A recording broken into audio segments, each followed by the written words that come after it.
जय हिंद दोस्तों, स्वागत है आपका अपने YouTube channel learn with Yameen sir में। प्यारे बच्चे, आज हम आपके लिए क्लास 9th का एक्सरसाइज 10.1 लेके आए हैं। इसमें आपको हम क्वेश्चन नंबर 1 कराएंगे। इससे पहले मैंने आपको व्रत का बेसिक पढ़ा दिया था। जिन बच्चों ने वो वीडियो ना देखा हो वो एक बार जाके देख लें, क्योंकि बेसिक आपके लिए बहुत ज़रूरी है। जब तक आपको बेसिक जानकारी नहीं होगी आप ये क्वेश्चन नहीं कर सकते हैं।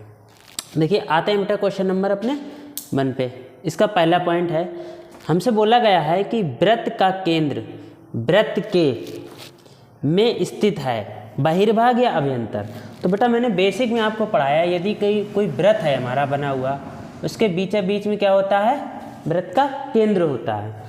तो इसके व्रत के अंदर वाले हिस्से को हम कहते हैं अभ्यंतर,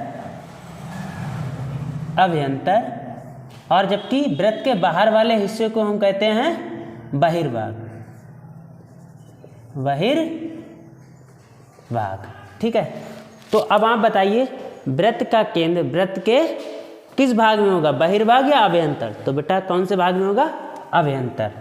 तो यहाँ पे हमारा ये अभ्यंतर ठीक हो जाएगा। उसके बाद आते हैं बेटा दूसरे पॉइंट पे। हमसे बोला गया एक बिंदु जिसकी व्रत के केंद्र से दूरी त्रिज्या से अधिक हो, व्रत के में स्थित होता है, बहिर्भाग या अभ्यंतर। तो कौन से भाग में स्थित होता है? तो सबसे पहले हमने बताया था कि ये व्रत है हमारा, इसके बीचा बीच में जो पॉइंट होता है उसे हम व्रत का केंद्र बोलते हैं। और केंद्र से कोई रेखा जब व्रत को छू जाती है वो हमारी त्रिज्या कहलाती है। तो कोई भी रेखा जहाँ पे भी छू जाएगी वो सारी हमारी क्या कहलाएंगी, त्रिज्याएँ कहलाएंगी। और जब त्रिज्या है, और हमसे ये बोला गया है कि एक बिंदु जिसकी व्रत के केंद्र से दूरी त्रिज्या से अधिक है, अधिक, अगर मान लो ये त्रिज्या हमारी 5 सेंटीमीटर है, 5 सेंटीमीटर होते, क्योंकि व्रत एक ही व्रत में सारी त्रिज्याएं समान होती हैं। अगर 5 सेंटीमीटर है और जो त्रिज्या से अधिक दूरी पर है, यानी कि ये त्रिज्या है, या तो यहाँ पे वो बिंदु होगा, या यहाँ होगा, या यहाँ होगा, या यहाँ होगा, बाहर कहीं पे भी हो सकता है। तो वो हमारा किस भाग में स्थित होगा? तो हमने बेटा बताया व्रत के बाहर वाला भाग हमारा कौन सा कहलाता है, बहिर्भाग। तो आपके क्वेश्चन नंबर 2 में आ जाएगा बहिर्भाग। बात करते हैं तीसरे पॉइंट की। हमसे बोला गया व्रत की सबसे बड़ी जीवा व्रत का होता है क्या?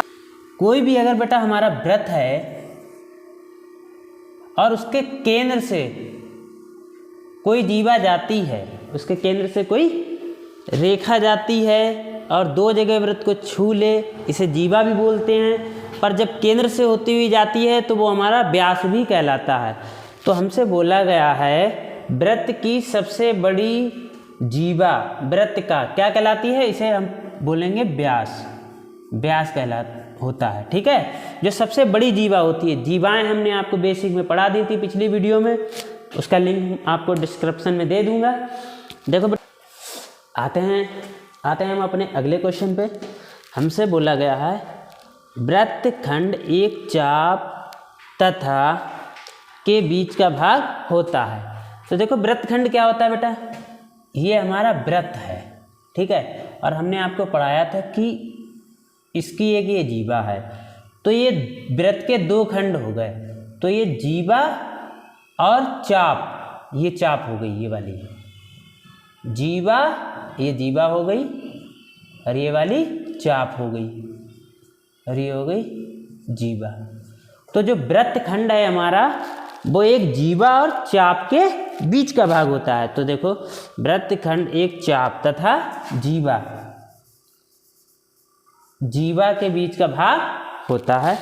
अगले पॉइंट पे आते हैं। हमसे बोला गया देखो बेटा, एक चाप होता है जब इसके सिरे एक व्यास के सिरे हों।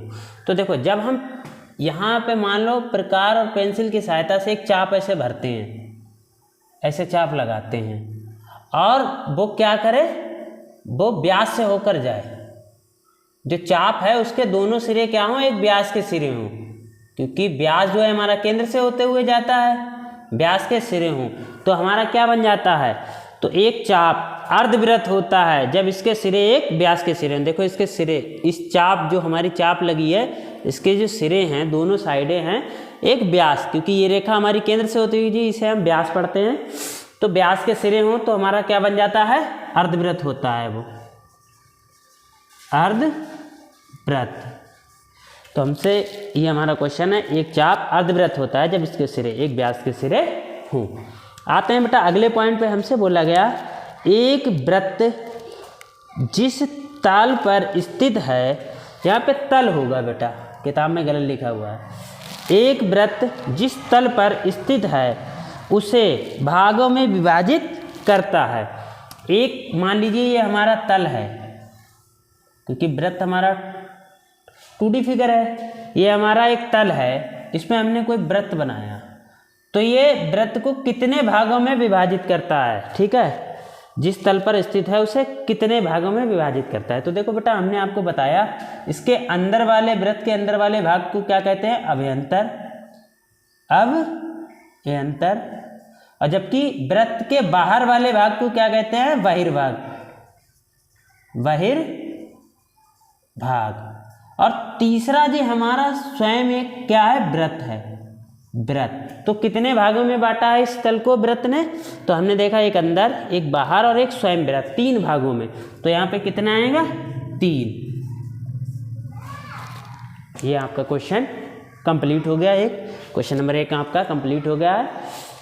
अगर वीडियो पसंद आए तो वीडियो को लाइक कीजिए, चैनल को सब्सक्राइब कीजिए। Thank you.